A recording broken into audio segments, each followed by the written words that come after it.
Hello dear students and welcome once again to the next session of Sri Jendra Rank Zone classes, and I am Amit Ajmani, your science facilitator. In the previous session we have completed the chapter Atomic Structure and once again back with the questions. I hope that you all must have prepared the whole of the chapter and you all are ready for attempting the questions. The methodology remains the same, that whenever we are discussing a question, before my giving the answer, it's better that you yourself try to relate as to what exactly is the answer as per your preparation, what you think. When I tell you the answer, of course, three options. Number one, your answer is correct. Perfectly fine. It will increase your confidence. Second option is your answer is incorrect, but you were somehow confused and you know the right answer, and after my telling, you are able to relate it.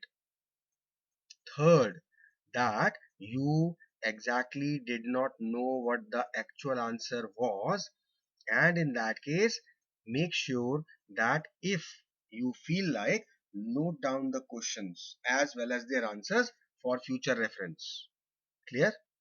So with this, let us start up with the questions of the chapter Atomic Structure. The first question is, who discovered the electron? Was it Rutherford, Chadwick, Thomson or Goldstein? So the electrons, we know that they were discovered by J. Thomson. He did his Thomson experiment in the discharge tube and he discovered the electrons. Next question. Which isotope is used in the nuclear power plants to generate electricity? Now we are given these options: uranium 235, iodine 131, cobalt 60 and uranium 238. All these are isotopes, radioisotopes. But among these, it is uranium 235 which is used in nuclear power plants to generate electricity. This uranium 235 is actually being formed by converting uranium 238 into 235, and iodine 131 and cobalt 60. These are the radioisotopes which are used in therapeutical uses in medicine. They are used for tracing the tumors in our body, or they are used in the malfunctioning of thyroid gland. Fine. So our correct answer is uranium 235, which is also written as U235. Okay. Next question. Why was Thomson's model of an atom failed? What was the reason why Thomson's model of an atom failed? We are given a few options. First of all, let us try to relate all the options. It could not explain the screening of negative charges from that of positive. Just try to relate whether Thomson was able to explain it. No. So this is correct, that because of this reason his model must have failed. He was not able to relate the screening of negative charges from that of positive. He just said that this is a positive sphere on which electrons are embedded, right? Second reason is, it did not tell us about the presence of electrons. No, because he told that electrons are present. So second one is our incorrect option. Third, it did not give an idea about the discrete energy levels. Of course, at his stage, Thomson never knew about the energy levels, because if you remember correctly, his model was like Christmas pudding model. So this is also one of the reasons why he failed. Next possible option is, it explained the atom as a whole to be electrically neutral, and he was correct in saying so. So this is not the reason why he failed, because this is a correct observation. Now the options are, is it only third option, or both first and third, only first, both second and fourth? So our correct option is B, that is both first and third are the reasons due to which Thomson's model of an atom failed. Clear? Next question. What was the source of alpha particles in Rutherford's scattering experiment? Now, is it hydrogen nucleus? Is it argon nucleus? Is it hydrogen nucleus? Or none of these? It was the helium nucleus. From where the alpha particles they originated, and Rutherford was able to do his gold leaf experiment. Okay. Next question. Fifth. Which property of an element determines its chemical behavior? Is it the size of the element which determines its chemical behavior, or the valency of an element, or the molar mass, or none of these? It is the valency of an element. Why? Because if the valency of an element is 1, it is more reactive. If it is 2, it is less reactive. It is 3, it is lesser reactive, and so on. And it is based on the valency only, whether it is electrovalency or covalency, which decides that whether it will form ionic bonds or it will form covalent bonds. So the chemical behavior of an element is affected by, it is determined by the valency of an element. So B is the correct answer of this particular question. Let us come to the next question. Which of the following does not match the characteristics of an isotope? Now, what are isotopes? We know that isotopes are the elements having same atomic number but different atomic masses. Those were termed as isotopes. So let us try to relate the various characteristics which are being mentioned here, and we have been asked in the question to point out that characteristic which does not match with the characteristics of an isotope. Let us see one by one. Isotopes of some elements are radioactive. Of course, it is correct. Like cobalt 60, uranium 235, polonium, plutonium. These are all the isotopes of elements which are radioactive. Isotopes are the atoms of different elements. No. Isotopes are the atoms of the same elements having same atomic number but different atomic masses. Right? Next, isotopes differ in number of neutrons. Yes, the isotopes have same atomic number but different atomic mass. So this statement is also correct as it matches. No, it is not correct because we have been asked does not. So it matches. So we are not going to mark this. It is a correct statement because isotopes have different number of neutrons. Next part is isotopes have similar chemical properties. Now because isotopes have same number of protons, same number of electrons, because their atomic number is same, the only difference is due to the number of neutrons, and neutrons do not decide the chemical properties. So this statement is also correct because isotopes have similar chemical properties. So now our correct answer will be B. This is our the characteristic which is not matching with the characteristic of isotopes. Clear? Question number 7. Which of the two will be chemically more reactive? Sulfur with atomic number 16 or chlorine with atomic number 17? To attempt such questions, always try to have their electronic configurations. If we are talking about sulfur, it is 286. It has got 6 electrons in the outermost shell, so its valency is 2.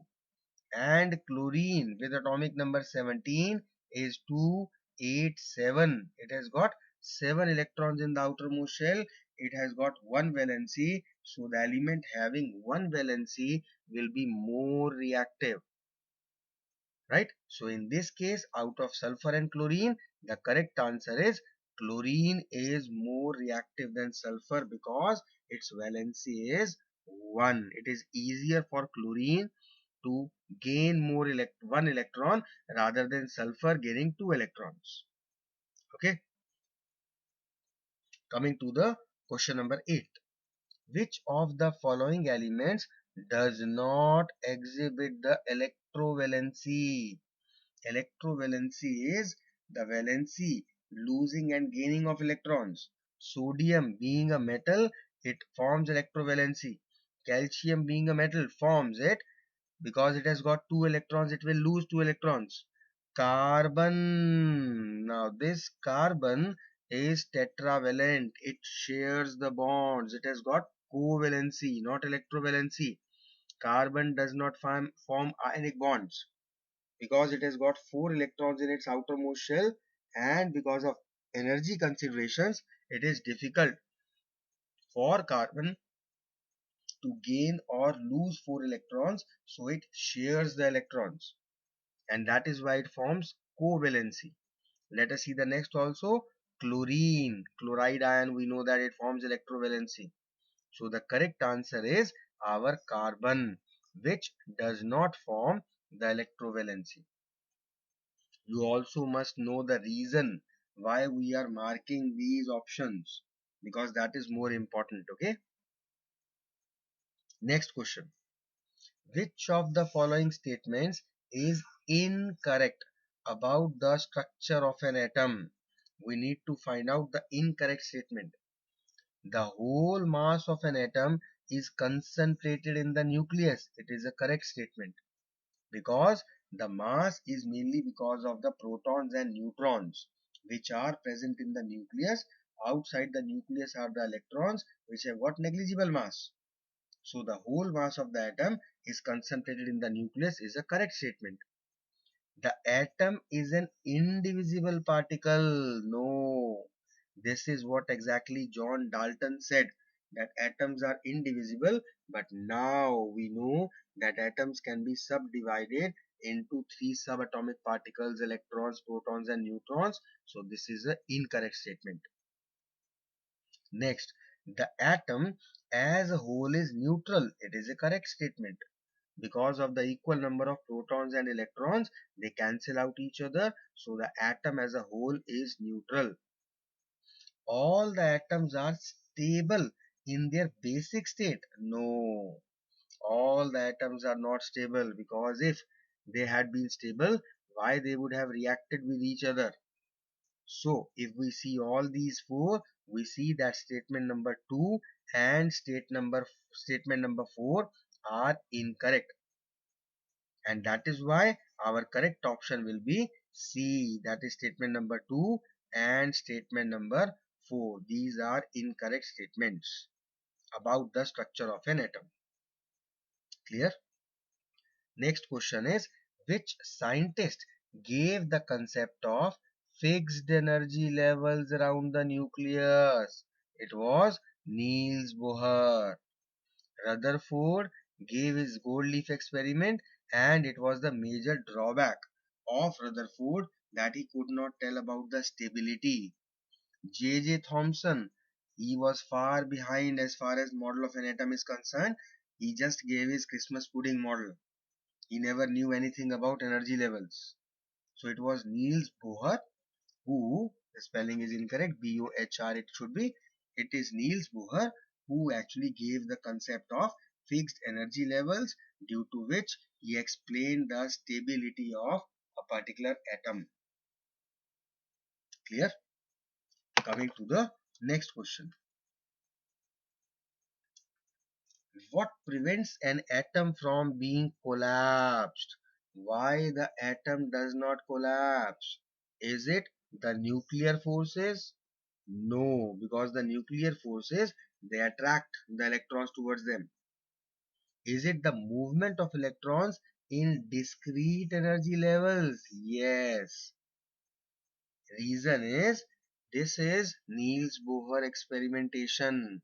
He gave this concept that the electrons, they move in discrete energy levels, due to which they neither gain energy nor lose energy, and that is the main reason why atoms, they do not collapse, they are stable. This is what Bohr's model was. Clear? Next question. Which of the following pairs are isobars? Now, first of all, we must know what are isobars. These are the elements whose atomic number is same. Sorry, atomic number is different. Atomic mass is same. Isobars are those elements whose atomic mass is same but atomic number is different. And whenever we represent an element, we know that we are writing the symbol. Over here we write the atomic number and above the atomic mass, and we are saying that the atomic mass is same. So out of these we need to see whose atomic masses are same, and the second criteria will be atomic number should be different. So the first option is chlorine, atomic mass 35, 37. They can't be. In fact, they are isotopes, right? Second option is argon and calcium. 40 atomic mass, 40 atomic mass. Yes. Now check out the atomic number. Argon has 18 and calcium has 20. So this is a pair of isobars. Next option is carbon, 612 and 614. Atomic masses are different. They are also isotopes having same atomic number, different atomic masses. So the correct option is argon and calcium. Clear? Next question. Which of the following is an incorrect statement in reference with observation in Rutherford's alpha particle scattering experiment? What is an incorrect statement? Let us try to relate one by one. Some of the alpha particles rebound after hitting the gold foil. No, it was only a rare one or two alpha particles that rebound. Next option. Some of the particles deflected from their path. Yes, they got deflected. Some of the particles not passed to the gold foil. Correct option.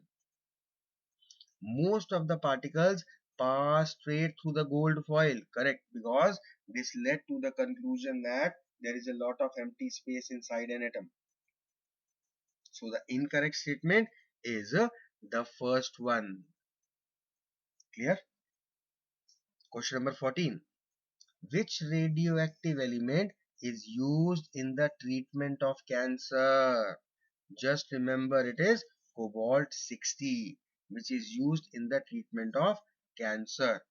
Iodine 131, uranium, plutonium, they are used for different purposes.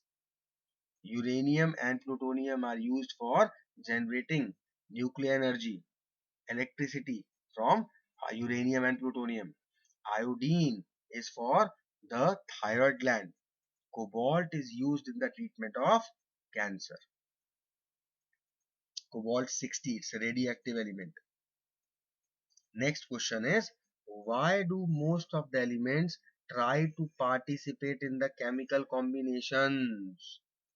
Is it to gain more electrons? No, it is not to gain electrons, because there are certain elements which lose electrons.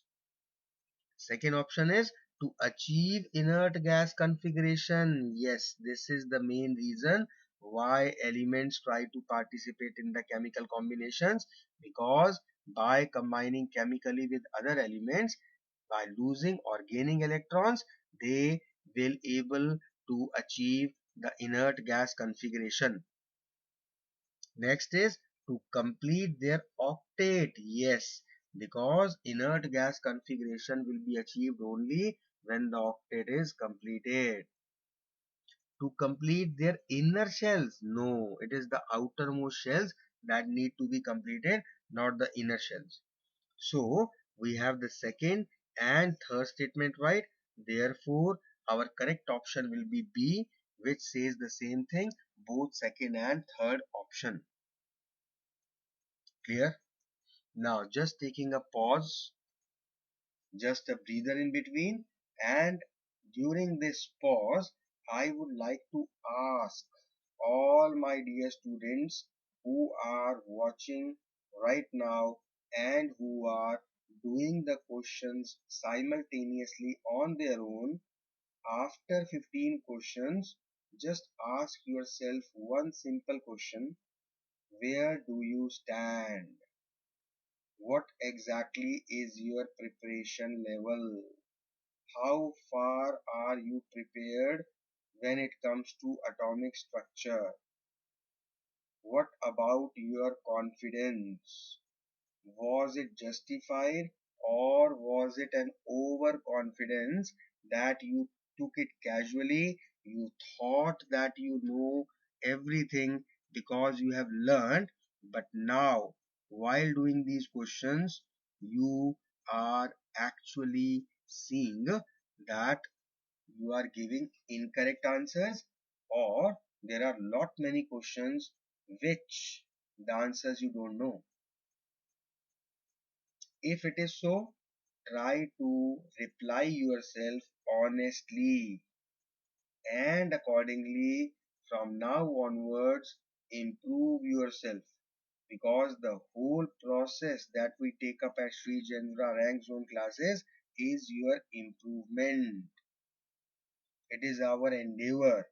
I really appreciate the management who is trying to provide the best faculty pan India, across India to you for various subjects, so that you may take advantage of that, and you must take advantage of that. Fine. So after 15 questions, you have assessed yourself and you know where you stand. So let us carry on with the assessment further by doing the further questions. And if there is someone who has given all the correct answers, just pat your back, clap for yourself. You have learnt well. Good. So let us come to the next question. The number of electrons and neutrons in an element are 18 and 20 respectively. What is the mass number?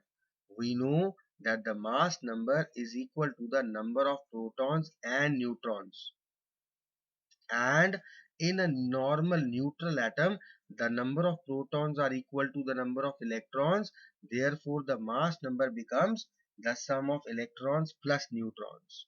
Electrons are given 18, neutrons are given 20. We just have to add them up, which comes out to be 38. So this is our correct answer. Got it? Next question. Rutherford's alpha particle scattering experiment showed for the first time that atom consists of. Now, atom consists of protons, electrons, neutrons, or nucleus. Protons, it was already shown by Thomson. Electrons, already shown by Thomson. Neutrons, already discovered. It was the nucleus that Rutherford told about in his experiment. After doing his experiment, he discovered this particular part called nucleus, which is in the center of the atom, which is so dense that the alpha particles actually rebound when they struck. Clear? So it was the nucleus which was discovered by the Rutherford alpha particle experiment for the very first time. Now, what is the source of alpha particles in Rutherford's scattering experiment? The source, just learn it, it is radium. It is the radium which emitted those alpha particles, helium particles. Helium we have just done above also, the helium nuclei. Okay, alpha particles are helium nuclei. Next question. Neutrons are present in all elements except, you see, this is the question which I specially mentioned. It is the hydrogen. Hydrogen atomic number is 1, atomic mass is also 1. So it has got 1 proton, 1 electron, and no neutrons. and hydrogen is the lightest element. You should also remember that. It only contains one proton and one electron. There are no neutrons in the nucleus of hydrogen. Clear?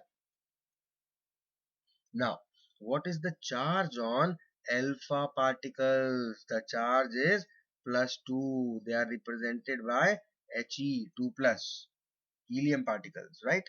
So alpha particles have a charge of +2 on them. They are positively charged particles. Next question. The number of electrons in sodium ion and oxide ion are, is it 8, 9, 10 or 11? So first of all, try to relate. Sodium is Na, its atomic number is 211. So we will do the electronic configuration as 281. When it is in the ionic form, that means it has lost this one electron and it has become sodium ion, Na plus. And by losing one electron, now the number of electrons left with sodium are 10.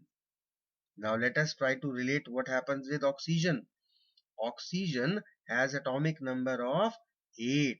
So the electronic configuration becomes 2,6. Now, in order to become stable, it gains 2 electrons and becomes oxide ion, O2 minus. So now, because it has gained 2 electrons, it will become stable by having its shell completed, and the number of electrons it will be having will again be 10. So whether it is sodium ion or oxide ion, the number of electrons present in both of them are 10. Clear? Next question. Which rays can be used to detect the fractured bones in our body? I hope everybody knows the answer. Is it the canal rays, cathode rays, X-rays or cosmic rays? Of course, it is the X-rays which are used to detect by the doctors the fractured bones in a person's body. Right? Now, the next question says, how many electrons are present in the outermost shell of aluminium? Aluminium, the atomic number is 13. So if we do the electronic configuration, it becomes KLM283. So in the outermost shell, it is 3 electrons in the valence shell. Clear? Next question is, the shells or orbits in an atom are denoted by, I think we all know the answer. It is such a simple question, KLMN. It is not ABCD, it is not PQRS, it is not small alphabet ABCD, it is KLMN, or if provided an option, it could have been 1, 2, 3, 4, 5, 6 also, that we have already studied, right? Question number 25th. Which subatomic particle has negligible mass? Now we know that electrons have the negligible mass. It is carrying a negligible mass almost zero. Protons, neutrons, these are the subatomic particles which have most of the main mass of the atom is because of these.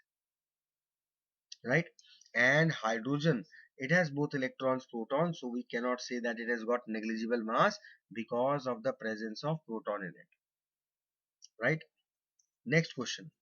The mass of neutron is nearly the same as that of proton. Electron has negligible mass, we have just seen in the above question.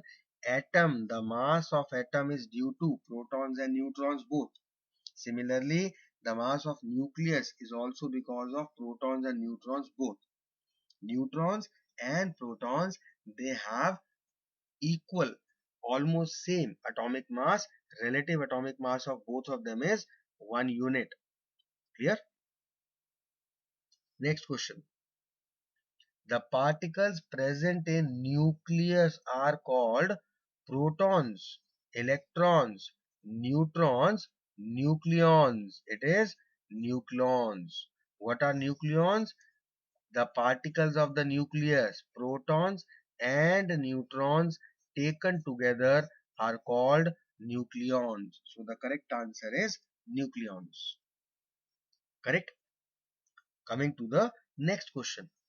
How many valence electrons does calcium with the atomic number 20 has? We are talking about the valence electrons. What are valence electrons? The electrons present in the outermost shell. So if we want to know the electrons present in the outermost shell, we need to do the electronic configuration. And for doing electronic configuration, the atomic number is given to us in the question. So let us do the electronic configuration. K, L, M, N. It will be 2, 8, 8 and 2. 8 plus 2, 10, and 8 plus 2, 10, 20. Now the outermost shell has 2 electrons. So our answer is C. Clear? The outermost valence shell has 2 valence electrons. Clear? Coming to the next question. Which of the pairs show isobars? You see, isobars. Once again, we are getting the same question. Isobars are the elements having same atomic mass but different atomic number, and atomic mass is represented above. The first option is H12 and 13. This is 2, this is 3. No same atomic mass. In fact, they are isotopes. Coming to silicon, Si 30 and P31. They are not isobars. Third one, argon 40, potassium 40. These are isobars, right? Having different atomic number of 18 and 19 respectively. Let us see the fourth option also, just for the sake of formality. Uranium 235, thorium 231. They are also not isotope. They are also not isobars. They are just normal elements. The correct option is C. Clear? Next question. The absolute charge on a proton is 1.6 into 10 to the power 19 coulombs plus 1.6 in 10 to the power 19 coulomb minus. Now this is a question in which you should be very observant as to what exactly is the difference. In option number A and B, the difference is of plus minus, rest the whole figure and unit is same. In C, C and A look similar, but the difference is their powers of 10. Now we have to decide whether the absolute charge on a proton is plus 1.6 into 10 to the power plus 19 coulomb or plus 1.6 into 10 to the power minus 19 coulomb, because negative charge doesn't exist when it comes to proton. So you should know, I have already told you when I was teaching this in my class, that 10 to the power always has minus 19. So the correct option is C. The charge on proton is plus 1.6 into 10 to the power minus 19 coulomb, or in other way we say that it is 1.6 into 10 to the power minus 19 coulomb of positive charge. Got it? Next question. Now, quite important. I like such questions personally because here you have a choice which is difficult to make unless until you know the actual answer. The mass of a neutron is, when we talked about the relative mass, it was 1 unit, just as that of proton. But what exactly is the value for it? The only difference is the powers of 10. 1.66 is same throughout. So is it 10 to the power minus 22 or minus 23 or minus 24 or minus 25? So if you know the answer, you will get the marks. If you don't, it will be just a very wild guess which you cannot make relating anything. So if you know the answer, you have learnt it very good. Otherwise, now because you have encountered this question, retain it, remember it. It is 1.66 into 10 to the power minus 24 grams.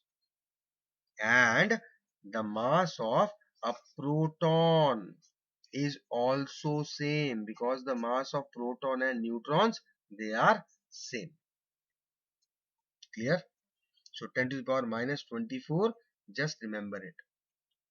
Next question.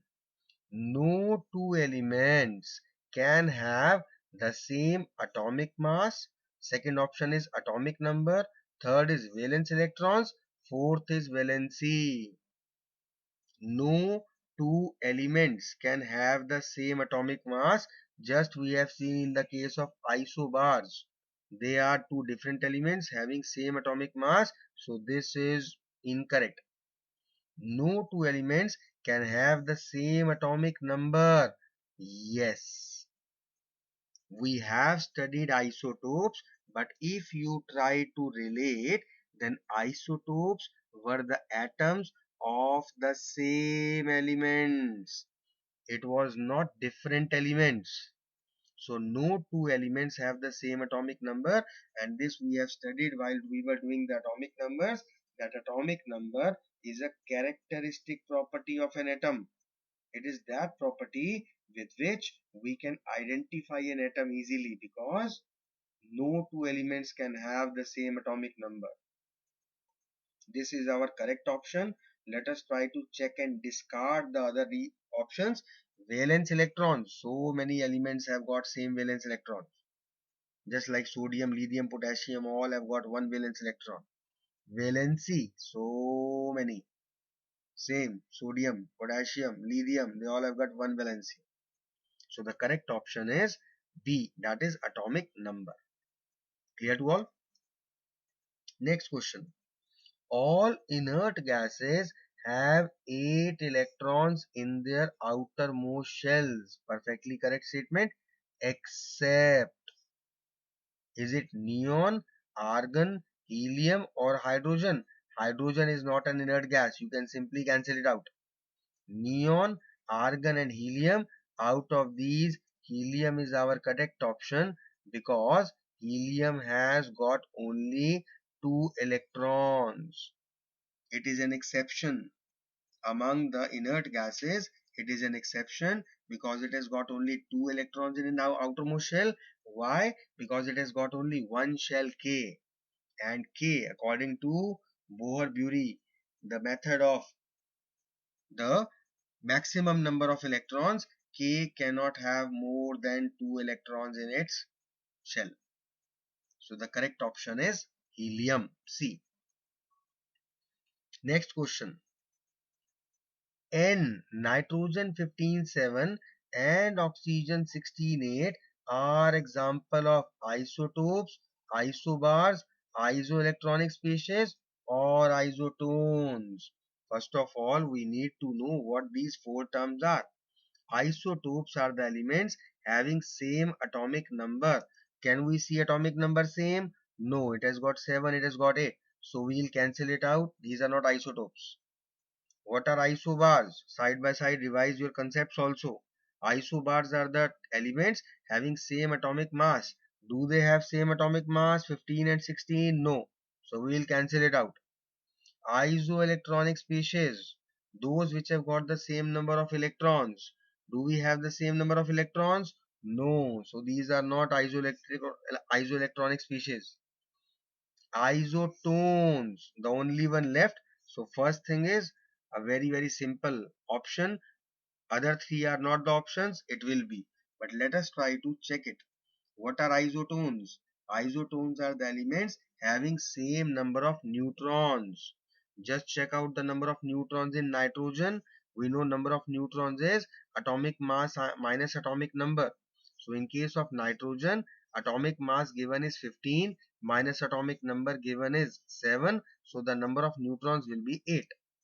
In case of oxygen, the number of new atomic mass is 16 and atomic number is 8. So once again the number of neutrons is 8. So hence confirmed that these two are isotones. Clear to all? Next question. Dash were discovered by W.K. Roentgen. Were these canal rays or cathode rays or X-rays or radioactive rays? W.K. Roentgen, he discovered the X-rays. Clear? Next question. Dash was discovered by Henry Becquerel. What did he discover? Canal rays, X-rays. X-rays were through W.K. Roentgen, we have just seen in the above question. Cathode rays or radioactivity. It was the phenomena of radioactivity that was discovered by Henry Becquerel. Clear? It may have been asked in the other way also. Radioactivity was discovered by Dash. We would have been given 4 names. Out of those names, we had to select Henry Becquerel. Similarly, X-rays were discovered by Dash. 4 names. We have to select W.K. Roentgen. Right? So, who discovered X-rays? W.K. Roentgen. What was discovered by Roentgen? X-rays. Both types of questions may come. You need to be prepared for both of them. Clear? Let us come to the next question. Radioactive rays having no charge are alpha rays or beta rays or gamma rays or none of the above. Alpha rays are positively charged, so this is not our answer. Beta rays are negatively charged. Once again, not our answer. Gamma rays. These are the highly electromagnetic radiations which have no charge, which have negligible mass. So, the correct option of this question, that the radioactive rays having no charge are the gamma rays. C option is correct. So, these are a few questions which you should be prepared when this chapter atomic structure comes into play. So once again, the same question that I always ask after doing the questions. After 15 questions, we have asked one question. That same question is repeated after the end of this question answer session. How many of you have got how many correct and how many incorrect? I am not asking you the answer. You are not going to tell me the answer, but you need to relate it yourself. You need to give the answer to yourself, because that is the most important thing. To relate, to realize how you prepare, how much you learn, how much you remember, how much you can observe, and how much comparison and observation you make. Clear? And simple and straightforward. Even though you have got all wrong, nothing to be worried about. The reason is, this is what we are here for. We are here to know our weaknesses, our lackings, and just after realizing, after knowing these lackings, we can always work out and we can improve ourselves. And this is what I want in my students. No matter how well you are prepared or how ill well you are prepared, no matter how many correct answers you have given or how many incorrect answers you have given, the thing that really matters is whether you realize your level, whether you try to improve, you try to correct your errors, because this is what I am here for, to guide you, to let you know about your errors. So once again, we'll be ending up this session here. Just make sure that go back home, learn and revise the chapter, keeping all these questions in mind that we have discussed today. Because now you know that these are the type of questions which normally they come. So you should be very, very seriously and thoroughly prepared with these type of questions and answers. In the next class, we'll be starting up a new chapter. Till then, take care of yourself. Have a good time. Thank you so much for being with me. Study hard and enjoy yourself.